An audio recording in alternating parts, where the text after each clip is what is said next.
नमस्कार सर्वांना, श्री स्वामी समर्थ। आजच्या व्हिडिओमध्ये अतिशय उपयुक्त अशी माहिती बघणार आहोत। बघा, संध्याकाळची वेळ संध्याकाळी 6 ते 7:30 दरम्यान आपल्याला काही कामे आपल्या घरामध्ये करायची नसतात। त्यामुळे आपल्या घरामध्ये कधीही मातालक्ष्मी प्रवेश करत नाही। तुम्हाला सगळ्यांना माहित असेलच की संध्याकाळची वेळ ही मातालक्ष्मीने आपल्या घरात येण्याची वेळ असते आणि या काळामध्ये आपण जर काही कामे आपल्या घरामध्ये केली तर त्यामुळे आपल्या घरामध्ये मातालक्ष्मी कधी प्रवेश करत नाही आणि त्याचप्रमाणे आपल्याला जीवनामध्ये अनेक अडचणींचा संकटांचा सामना करावा लागतो। तर अशी ती कोणती कामे आहेत तीच आपण आजच्या व्हिडिओमध्ये जाणून घेणार आहोत।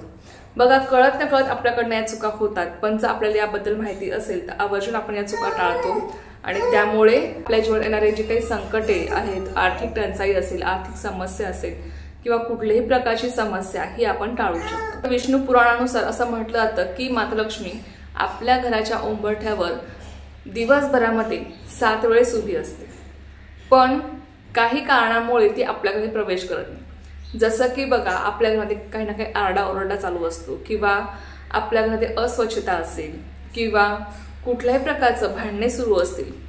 मातालक्ष्मीला ज्या गोष्टी आवडत नाहीत अशा गोष्टी आपल्या घरात सुरू असतील तर ती कधीही आपल्या घरामध्ये प्रवेश करत नाही। सगळ्यात महत्त्वाचं म्हणजे संध्याकाळची ही जी काही वेळ असते 6 ते 7:30 या दरम्यान आपल्याला काही कामे आपल्या घरात आवर्जून करायची असतात आणि काही कामे अशी आहेत जी आपल्याला चुकूनही करायची नसतात।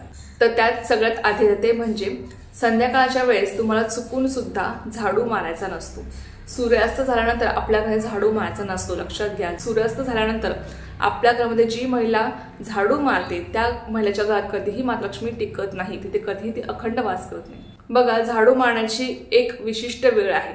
सकाळी उठल्या उठल्या आपल्याला झाडू मारायचा असतो आणि त्याचप्रमाणे संध्याकाळी आपल्याला सूर्य मावळण्याच्या अगोदर आपल्याला झाडू मारायचा असतो। त्यामुळे आपल्या घरातली लक्ष्मी ही टिकून राहते, मातालक्ष्मी आपल्या घरात अखंड वास करते। आणि जेव्हा आपण सूर्यास्तानंतर झाडू मारत असतो तेव्हा आपण आपल्या घरातली लक्ष्मी सुद्धा बाहेर काढत असतो। म्हणूनच आपल्याला कधीही सूर्यास्त झाल्यानंतर झाडू मारायचा नसतो। आणि जेव्हा बघा 6 ते 7:30 ही वेळ मातालक्ष्मीची येण्याची वेळ आहे, त्यामुळे या वेळेमध्ये कधीही आपल्याला झाडू मारायचा नसतो। तुम्हाला कामे करायची असतील, जी तुम्हाला स्वच्छता करायची असेल ती तुम्हाला संध्याकाळ होण्याच्या आत म्हणजे सूर्य मावळण्याच्या आतच तुम्हाला करायची असते।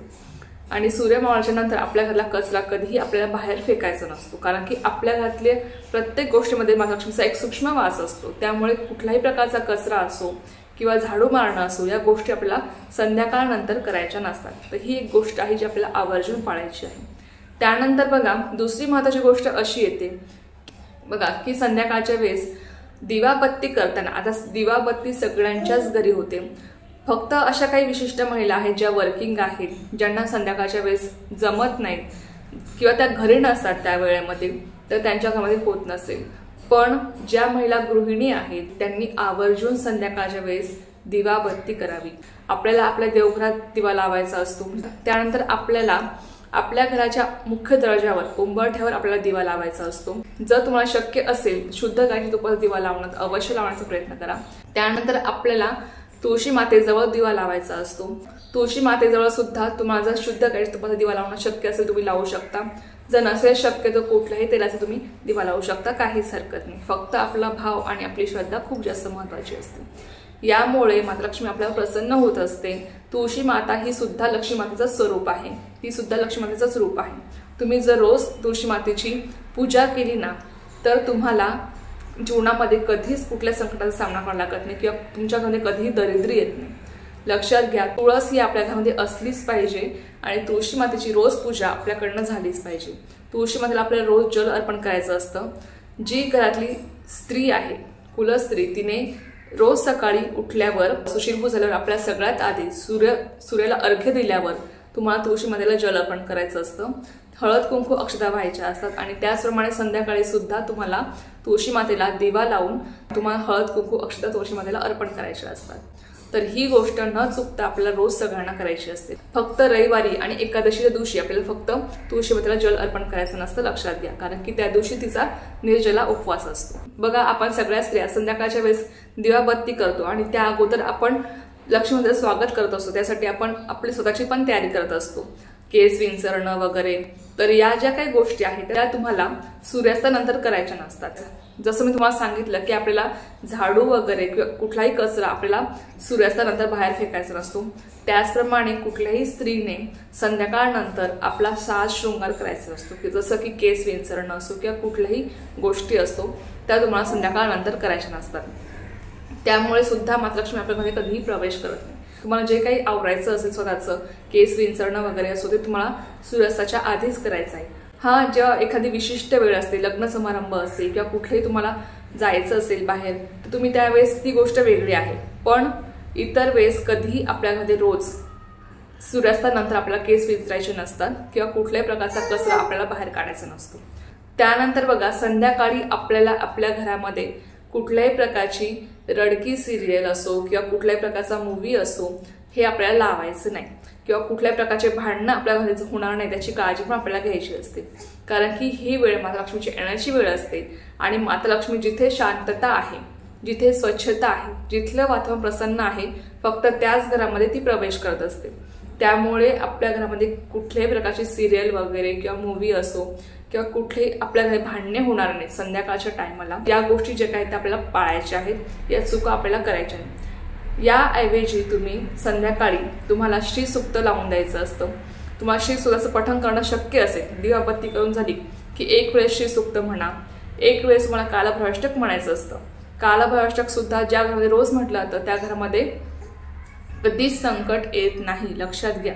त्यामुळे कालभैरवाष्टक आपण रोज म्हटलंच पाहिजे आणि तेच तेवढंच महत्त्व श्री सूक्ताला सुद्धा आहे। श्री सूक्त ज्या घरामध्ये रोज पठण केलं जातं त्या घरामध्ये कधीही कशाची कमी पडत नाही, म्हणून श्री सूक्त किमान एकदा तरी आपल्यामध्ये पठण अवश्य करावं। जर तुम्हाला पठण करणं शक्य नसेल संध्याकाळी, तुम्ही मोबाईलवर यूट्यूबवर लावून द्या, जेणेकरून तुमचं श्रवण होत जाईल आणि ते फळ तुम्हाला मिळत जाईल। त्यानंतर तुम्ही आपला 99 मंत्र तुम्ही जप करू शकता। दिवाबत्ती करून झाली की 11 वेळेस श्री स्वामी समर्थ जप करा। इतर वेळेस आपण नित्य सेवा करतो ती वेगळी आहे, पण संध्याकाळी आपण जर कुठलीही सेवा करत नसेल, फक्त दिवाबत्ती करून झाली आणि झालं असं होत नाही। दिवाबत्ती करून झाल्यावर तुम्हाला आपल्या स्वामी समोर बसून 11 वेळेस तुम्ही श्री स्वामी समर्थ मंत्र जप करा, 11 वेळेस 99 मंत्र जप करा, 11 वेळेस तुम्ही लक्ष्मी गायत्री मंत्र, विष्णू गायत्री मंत्र, कुबेर मंत्र, हे लक्ष्मी प्राप्तीसाठी मंत्र आहेत ते तुम्ही जप करू शकता। त्यामुळे सुद्धा माता लक्ष्मी आपल्या घरी प्रवेश करते आणि आपल्या घरातलं वातावरण सुद्धा शांत राहत असतं, एक शांतता आपल्या घरी आणत असते। बघा, या सगळ्या गोष्टी करून आपल्याला खूप लाखो करोडो रुपये मिळतात असं नाही, पण या सगळ्या गोष्टीमुळे आपल्या घरी सुख येतं, एक शांतता आपल्या घरामध्ये राहत असते आणि एक समाधान आपल्याला सगळ्यांना मिळतं, जे खूप महत्त्वाचं आहे। पैशापेक्षाही सुख असणं किंवा शांतता असणं घरामध्ये, समाधान, आपण सगळे समाधानी असणं हे खूप जास्त महत्त्वाचं आहे, लक्षात घ्या।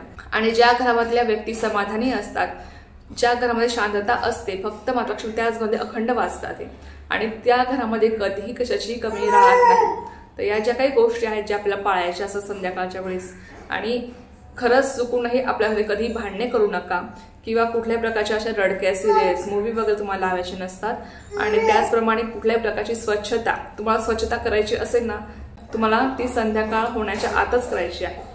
संध्याकाळनंतर कुठलीही स्वच्छता आपल्यामध्ये तुम्हाला करायची नसते, लक्षात घ्या। त्या 3-4 ज्या काही गोष्टी आहेत तुम्हाला पाळायच्या आहेत आणि ही कामे केल्याने आपल्यामध्ये कधीही मातृलक्ष्मी राहत नाही, ती कधीच आपल्यामध्ये प्रवेश करत नाही, म्हणून ही कामे आपल्याला करायची नसतात संध्याकाळनंतर आणि या चुका आहेत त्या आपल्याला टाळायच्या असतात। तर चला, ही एक अत्यंत छोटीशी पण तितकीच महत्त्वाची माहिती होती जी मला तुमच्यासोबत शेअर करायची होती। तर झालेली सेवा मी स्वामींच्याकडे रुजू करते आणि आजचा व्हिडिओ इथेच थांबवते। तुम्हाला जर माहिती आवडली असेल तर व्हिडिओला लाईक, शेअर, सबस्क्राइब करायला विसरू नका। पुन्हा भेटूया अशाच एका व्हिडिओ सोबत किंवा नवीन सोबत। तोपर्यंत सर्वांना श्री स्वामी समर्थ, जय जय स्वामी समर्थ।